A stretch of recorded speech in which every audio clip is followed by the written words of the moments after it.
Today we had an upset that wasn't really an upset, as 19-year-old phenom Jannik Sinner defeated 6-seed Alexander Zverev 6-3, 6-3, 4-6, 6-3 in the Roland Garros 4th round. Sinner outplayed Zverev in every aspect and really overpowered the 23-year-old with his devastating forehand and even backhand.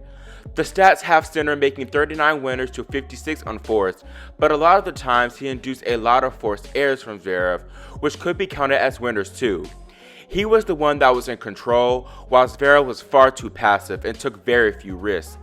Although Sasha was off, Sinner would have been tough to beat regardless. I've said this many times, but Sinner's poise and calmness is so incredible to me, and he looks like he is supposed to win every match he plays. Zverev, on the other hand, looked all out of sorts, first calling the trainer while down 4-1 in the first set, appearing to be under the weather. Zverev in his press conference revealed that he was completely sick. It was nothing with my body. I'm completely sick.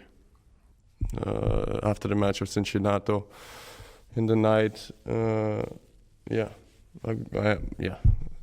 can I say? I'm completely sick. I can't really breathe, as you can hear by my voice. I had fever, as well. So yeah, I'm not in the best physical state, I would say, and I think that had a little bit of an effect on the match today. To be honest, I warmed up today. I shouldn't have played, but I was hoping for a 3-set win or something like that. But I knew from the beginning that it wasn't going to be easy. Alex, who had a fever with 100° Fahrenheit, too many should not have played this match, especially seeing that we're in the middle of a global pandemic. I personally wonder whether the French Tennis Federation knew about Zverev's symptoms or if he took a test recently. The FFT did release a statement on the matter saying, Zverev is up to date on his tests, which have all been negative.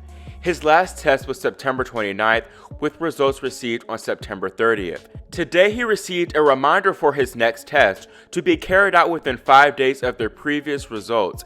He did not consult the tournament doctors before his match.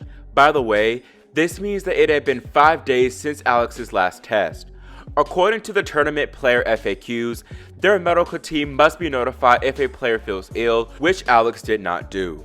Additionally, the protocols say that any accredited person suffering symptoms, including a fever or breathing difficulties as Zverev indicated, should report to the stadium infirmaries for a test in a dedicated room. I was wondering why there weren't any temperature checks by the tournament itself, and the French Open, according to the New York Times, has not taken daily mandatory temperature readings for players entering the grounds as the US Open did. The French Open's approach is also less restrictive in terms of access to the main player hotel, which is open to outside guests. Players still in the draw must remain at the hotel when not competing or risk being disqualified, but players who have been eliminated are permitted to come and go while remaining guests. At the US Open, even eliminated players and their team members were required to stay in the official hotels. After his second round win over Pierre-Hugues Herbert, Zverev revealed that the hotel was not really a bubble and was far less restrictive than at the US Open. In the room next to me, there's regular guests staying there with souvenirs every single day that they come from the Eiffel Tower and stuff like that, Zverev said. Yeah, you can't compare the two. New York has impressed us players. Here, they have not done too much. In his press conference today, Alex had a heated moment with journalist Ben Rothenberg because Rothenberg called him out for partying soon after the Adria tour. Sasha, I see you keeping your mask on, and obviously you're not feeling well. I'm just wondering, obviously, because of what's going on in the world, when the last time you were tested for COVID was, and if you're worried that you might have it now. There's no chance I'm answering your questions from what you've been writing about me in the last past months. Absolutely no chance. Afterwards, Zverev in his German language portion of his presser said that he was repeatedly tested negative. Additionally, he said he was hopeful that he did not have the virus and pointed out that he had not shown some of its symptoms, including a loss of taste. I am disappointed but not surprised by the French Open because they are the messiest slam. They should have honestly tested the players a lot more than every 5 days, and they could have potentially created a bigger problem for themselves. This is honestly very bad, and if Alex does test positive tomorrow, it could change the course of the entire tournament. The player who would be affected the most is Jannik Sinner, who said this about Zverev's illness. I think he's not positive or whatever. I mean, we we have got tested quite many times, you know, and obviously we were not that nearby, you know. It's like we always had the distance. You know, it's I don't know, but I felt quite okay or quite good on court today as well, even with the tough conditions. Today's before were a little bit easier to play without wind and anything, but you know, if you ask me that I'm surprised, yeah, a little bit of course, but you know, it's at the end of the day, it's tennis, and you always try to do your best. You play some tournaments, you play well. Some tournaments you don't play well.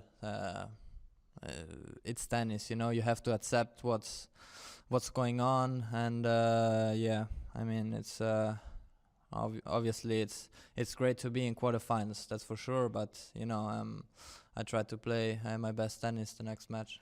Sinner is the first men's player to reach the French Open quarterfinals on debut since his next opponent Rafael Nadal did it 15 years ago. Nadal looked crazy good in his fourth round demolition over Sebastian Korda, winning 6-1, 6-1, 6-2 in 1 hour and 55 minutes. Korda, though, wasn't mad at all with the loss, as Nadal is his tennis idol, even saying that this was the best moment of his life. Yeah, no, it was definitely the best moment of my life. Yeah, it was super awesome. I think after the match, I asked him for a signed shirt when we were tapping rackets. So I don't know if anyone's ever asked him for an autograph after a match, but that was definitely the coolest moment of my life and one I'll never forget for sure. Korda did get his signed shirt where Rafa wrote, "To my friend Sebastian, all the very best in your tennis career." Nick Kyrgios involved himself in this, tweeting, "Probably why he got destroyed." Nick, while being extra, isn't really wrong here. Korda would have lost to Nadal anyways, but it's clear that he was really starstruck with his tennis idol being on the other side of the court. I'm going to give him the benefit of the doubt because this is his first major breakthrough and he is only 20, but he should probably tone that down a bit. Now perhaps the biggest surprise of the men's draw was Dominic Thiem being pushed to 5 sets by 239th ranked wildcard Hugo Gaston, winning 6-4, 6-4, 5-7, 3-6, 6-3. Thiem was tested the entire match, even in the first 2 sets, but when Gaston finally broke through in the third, you could see a completely different look from the Austrian, one of pure despair. Gaston took Dominic entirely out of his rhythm, hitting a plethora of drop shots. I have to first give full credit to Gaston. He shocked pretty much everyone and created an amazing match. I thought Thiem would win in straight, but the Frenchman hung tough and used that home crowd energy to his advantage to fight to the very end. To be honest, he really could have won this match, but the drop shot started to fail him towards the end and he did get a little tight.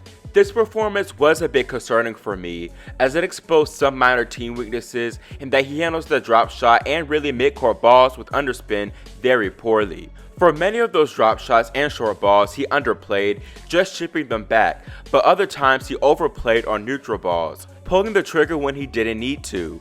I said this previously, Thiem does have periods when he's off his game, and unlike previous opponents, Gaston was able to capitalize. An explanation for this could be fatigue, as Thiem said prior to the tournament, he expected himself to hit a wall at some point in this event. He has to recover and regain full strength, because he has perhaps his toughest task yet in Diego Schwartzman, who is playing very well.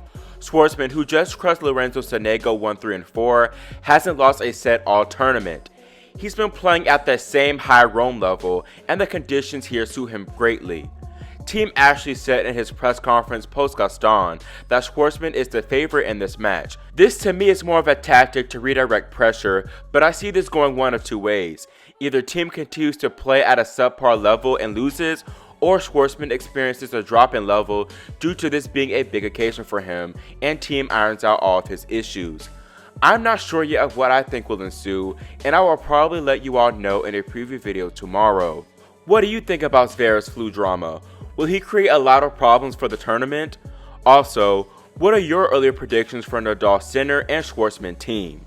Leave your thoughts in the comment section below, and subscribe and click the notification bell so you're notified whenever we post new content. Thanks for watching, and we'll see you next time here on Grand Slam Tennis News Today.